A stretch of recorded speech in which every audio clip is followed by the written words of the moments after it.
Alan Duran from Tsuke.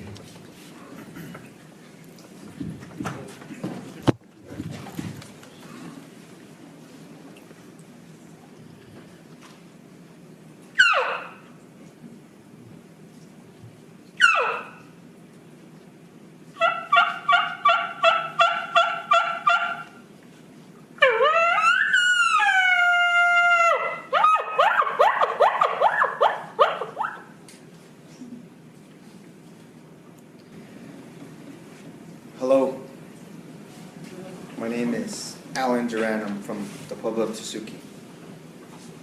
10 minutes north of Santa Fe is my home. My pueblo is dotted with pinon juniper hills, lots of arroyos. Up in the mountains is where we gather a lot of our wood, a lot of our things. Sorry, I'm not used to speaking into the microphone. The things I brought here before you guys are some of the things that I have learned. The things that I have here before you are the things that were passed on from many people, from my grandfather, from my dad, from my saya, to my tete, my meh.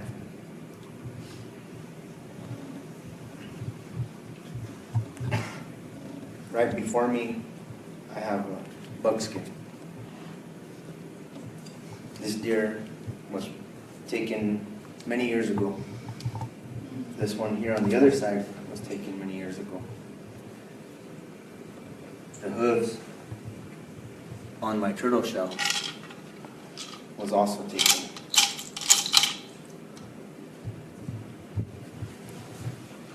All these things that we use on a day-to-day basis in our traditional lives brings us good fortune, brings us good life. From the rabbits out in the hills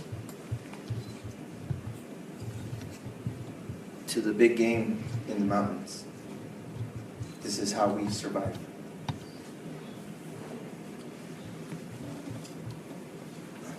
The shoes that I dance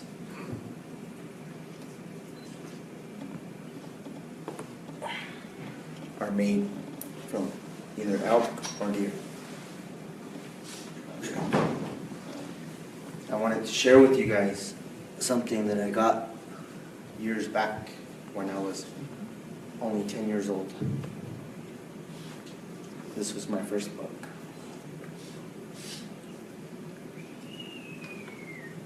10 years old. When I killed it, I had no idea what to do with it. I knew it was down. My uncle came across me, and it was probably destined that he came across me because I didn't know what to do with it. And he says, "Where is it?" I said, "It's over here." So I took him to where it was at, and I showed him where it was at. And he says, "Congratulations." And he said, "You didn't even gut it." I said, "I don't know what to do with it." And it was at that moment that I learned a lot from him. And he told me, "I'm going to show you one time and one time only." He took his knife out. And he gutted it for me, and I watched him, specifically how he did what he did. And I thought the process was over. And he says, "Get in there." And I said, "What?" And he says, "Get in there." And he made me drink the water, and I'll never forget that taste. That taste.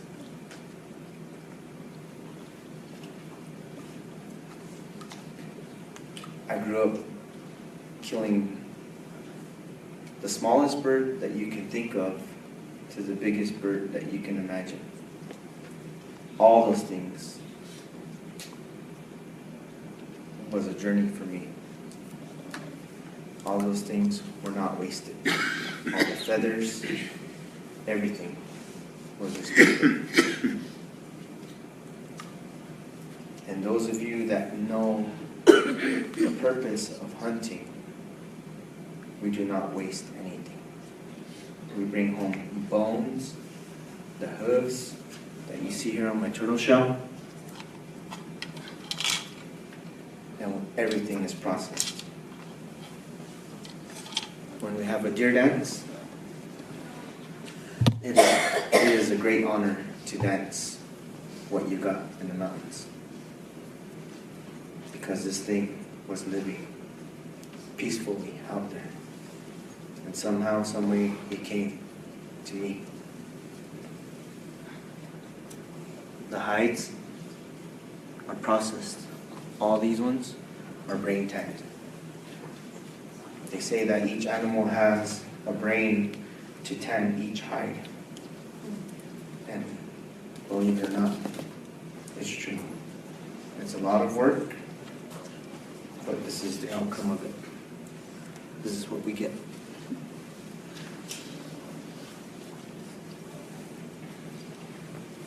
Our rabbit sticks. It's pretty simple, but efficient. If you're good and accurate with it, you always come home with something. My dad, when he was younger, they didn't have much money to buy the things that they wanted. And this is what they grew up with. A slingshot. Simple. Out of a juniper tree. Back in the days, they used to use the liner of a tire. And that's how they used to kill their things. Robins, grouse, turkey, rabbits, so on and so forth.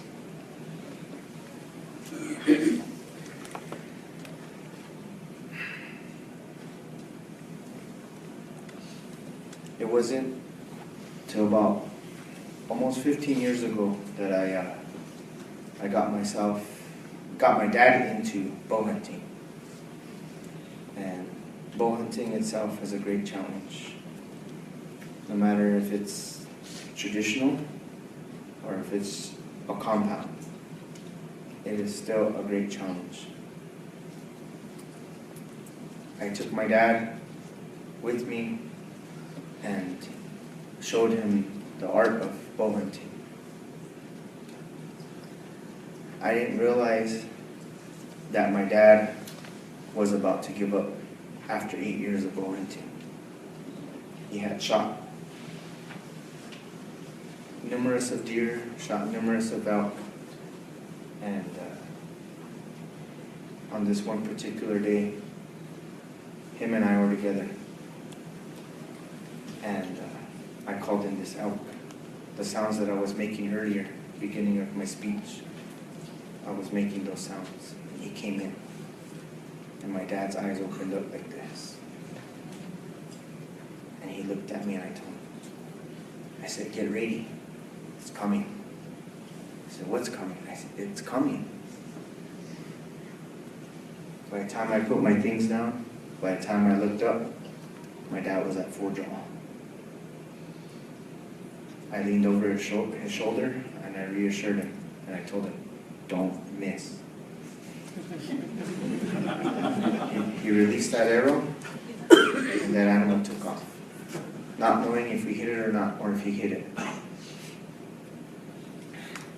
Excited as we were, I had to calm myself down and gather myself.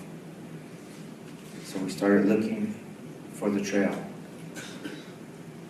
Found the trail, found the arrow, looked to my left, there was a bull, not more than 40 yards from us. I signaled to my dad, and I told him, stay right there. He's right here. Looked in my binoculars, he was still alive. We gave him more than 3 hours to pass away. he was strong. During that time, my dad was sitting here, I was sitting here. This hummingbird comes between us. And it circled around me, and it landed on my shoulder. I look at my dad, he looks back at me, and my dad does this. I look at the hummingbird, and the hummingbird's looking at me, and I look back at my dad, and then the hummingbird takes off. And I remember my dad telling me, I need to go home. He said, I gotta get ready for work, and it's been a long time. I said, well, let's go then. He says, do you think you can put an arrow in him? You can put one more arrow in him. It's gonna be challenging, but I guess we can do it.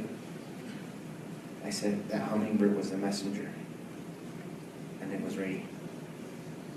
I creeped and I crawled as close as I could get to that elk, because I knew if I messed it up, the elk was gone forever. So I got within 20 yards, and I pulled back, and I let the elk have it one more time. My dad and me, we came home with the elk that evening, and he told me, if I didn't get nothing this year, I was going to hang up my bow. And he says, you reassured me. That's the story between me and my dad. And I reassured him. And it's challenging, especially with the bow. That's the story between me and my dad. Because he sat down on my left side.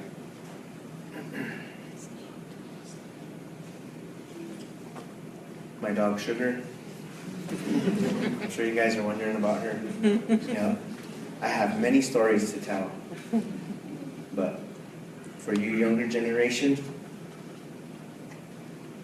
learn as much as you can. Because it is our way of life. It is what makes us who we are today. Thank you.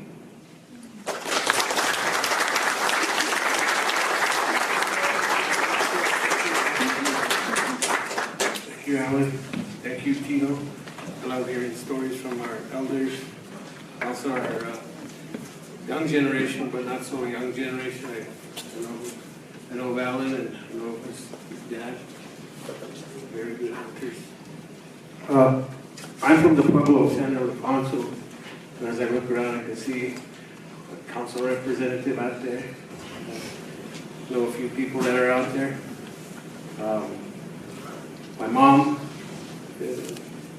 from Nambe, Pueblo. My dad's from San Ildefonso. And right now, my current occupation is I'm the manager, ranger of San Ildefonso. Today's my Saturday, so I'm not moonlighting. But I've grown up in occupations where I've been in the outdoors. I was a wildland firefighter for 12 years. And so I've just grown to love the outdoors. And I think my experiences with hunting, I learned that from my dad. He learned that from his dad and his uncles, his grandparents. Things I learned from him early on were going for birds, for feathers, like Alan was saying, for grouse, turkey, bluebirds. I remember him trapping birds. He would use sunflower stalks and certain brush and flower buds as a lure. He showed me how to make those and set them up on the fence post. Sure enough, capture bluebirds and be able to harvest their feathers and use that. But he said that they used to use sinew, but now he uses fishing line to do that. He still has his old sunflower stalks out there. I wanted to show his grandsons how to do that and refresh my memory too. The other birds that we We went for ducks, geese, quail, doves, and like Alan was saying, I learned how to use the slingshot. That was one of the first weapons that he made for me as a child, and I remember, trying to find inside of inner tubes so you could make them. I went to school up in Los Alamos, which is just a ways from here, but it's non-Indian school. So when I tell my stories of going robin hunting, they would kind of freak out. They're used to seeing robins as a domestic bird and not as a bird to eat. And it's a delicacy, you know. I grew up to love that. Rabbits, I remember hunting rabbits with my dad and my uncles, learning how to skin them. Right now, as the ranger, I'm responsible for the area that we hunt in. Our hunting season's coming up really quick. And last year, there was about 66 men that applied for our licenses. And out of those 66, 33 harvested bucks, which is kind of high number, I think, you know, for our area. Because our area consists, like John was saying, pinon and juniper, and not so much aspen or the high timber. We have new lands that we acquired about 9 years ago, and up there, we're just getting used to that land, and it's got a few ponderosas, but not that many because fires have been through there past 10 years, 12 years. I remember my dad first going out hunting with him. I was quite young, so I would take one of my toy guns and walk along with him. Next, I would be taking along one of my BB guns. Shortly after that, he gave me 30-30, and then I was hunting for real then. So that's how I learned. I learned from him, and really nobody else. And when he was out there, when we'd go out there, it'd be early in the morning before sunrise, and, you know, 2 hours before sunrise. We would go up to specific areas, up arroyos, up canyons, park the truck. He would get out. I never saw what he did, but now I realize that he was out there praying before the hunt. I never saw that. It wasn't explained to me, but now I understood what he was doing. And we would go up steep mountains, like Tito was saying, have to go up that way. We'd get up to the top, we would hunt. He would tell me where to go, how far to walk, how long. So I would do that. And then if he would get one, he was always lucky, seemed like. He would say, he was lucky, I got lucky. So we'd come back down, and he'd also do something before when we'd approach the killed animal there. He would pull out his cornmeal of his pouch, he would pray to that animal. He would also show me how they would retrieve their sacred rocks, sacred stones, or kaye. He said, you can find it here, or you can find it there, or it might not be there at all, but this is how you look for it. So he showed me how to do that. And every time I went out hunting with him, that's what he would do. I remember that really clearly as a child, and now. Now, it's been a while since I've been out hunting, and it was a flashback as I first started this job as a ranger. We had some bucks that got killed on the road last year, and it was a crash course, instant remembering how to gut again. We had to harvest, and we had to save and use every part of those animals as well. And I learned again, and it came back like riding a bike. And I remember how it was back in the day, back when I used to go up quite a bit with him. Those are experiences that I really cherish. My dad is now 85 years old. He would like to go out hunting, and I know he still does. And you know, right now he just probably goes up in the morning with his grandson and parks the car, truck, and walks as far as he can walk, but he can't walk up the hills like he used to. Gets tired pretty easy. He's been through a lot. He's a Korean Marine veteran. He misses that. It bothers him when he can't walk the hills. But nowadays, being a ranger, I think I see a lot of things that have been lost, the traditional ways, you know.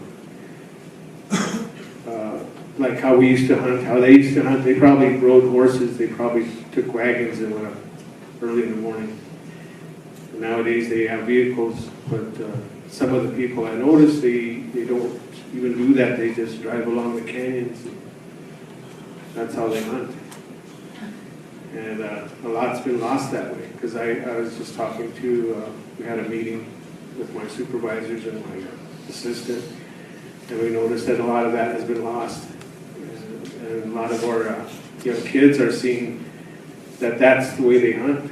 Oh yeah, we can take a ride up a canyon, and we're like, no, that's not hunting. You know, I don't know where things switched up, but it's been pretty recent, and I think that they need to be taught the old way and the right way to be doing that. Because I remember going early in the morning till, you know, almost half the day, almost ending, and then coming back. Even if we didn't see anything, or we tracked as much as we could, but that's how we did it. And we were tired, and thankful to have that opportunity to hunt, even though we didn't bring back anything. Going back to hunting, I know that a lot of kids these days, they're used to, like Alan was saying about the compound bow. I don't see a lot of the traditional longbow or traditional bows. Our pueblo has lost the rabbit hunt. There are a lot of pueblos that still rabbit hunt. We do not do that. Not traditionally. I mean, they hunt, I would imagine, with 22, whatever they use, but they don't use the stick. They don't hunt traditionally. I know at some villages it's very traditional. I also, part of my work history is I was a firefighter up at Bandelier National Monument, so I do know of these stone lions that Tito was talking about. Very sacred. They're still there, but now they're very worn down, and they're hard to access now. A lot of the fires have been through that area.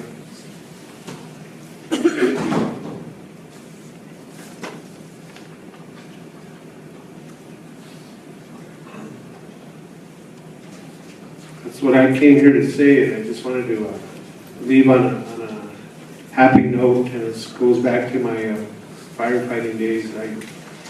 I started firefighting back in 1993, 94.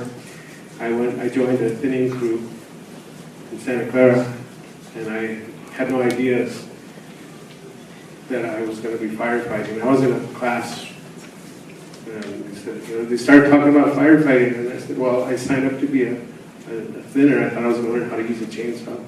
They said, no, it's hand in hand. They're going to be initial attack crew, and they're going to be able to learn how to fight fire. I said, oh, okay. I remember my first fire. I didn't have the right shoes to wear. I didn't have the right boots. Burned. And I've been through hundreds of forest fires by now. So I fought fire with this crew called the Black Mesa. This is the story about how the crew they're all the Northern Pueblo crew, how they captured a Smokey Bear. It was late at night, and they wanted to catch Smokey Bear because he had been around camp. All the crew had a bag of peas, and they said, I know how to capture Smokey Bear. You gotta dig a big pit. And dig it deep enough so when he falls in it, he won't be able to get out. But you gotta do it at night and take your bag of peas and you put them all the way around that hole. And you gotta fill it with all the ashes that have been coming out of the fire. Put some ash down there. I don't know what it is about that, but Smokey Bear likes that ash. So at night, the crew went out there and put the ring of peas around that large pit. They saw him doing that and just picking them. So one of the guys got up.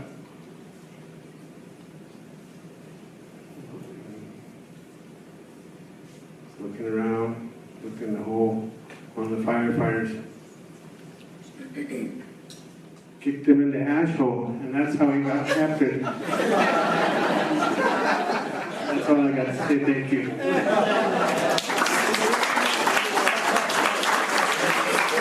Thank you very much.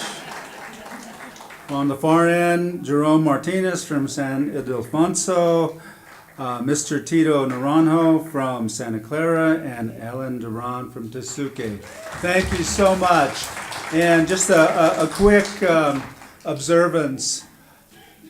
You noticed how the speakers who have been up here, none of them have really said or used the word teach. And when people ask me about traditional learning, I say we don't have any methods of teaching, we have only methods of learning. And so they're learning from somebody above you. And Alan was saying, they didn't teach me anything. I was told, watch this, and I'm going to do it once. And it was up to him to make certain that he understood and then learn on his own. That's how you learn through traditional knowledge, or in passing traditional knowledge on, is by mimicking and making mistakes and correcting them. That is where you really embed that information in your head. A quick announcement to the presenters. Thank you all so very much. We have a lunch waiting for you in the docent room, so please come and join us. With regard to the time constraint, I know we could stay here on one subject all day, and unfortunately we can't. But I just want to remind people, this is the first of several series that we hope to continue that will allow these kinds of conversations to take place. And I thank you all for coming and making this a successful morning. Come back in the afternoon, come back tomorrow and the day after. Goodbye.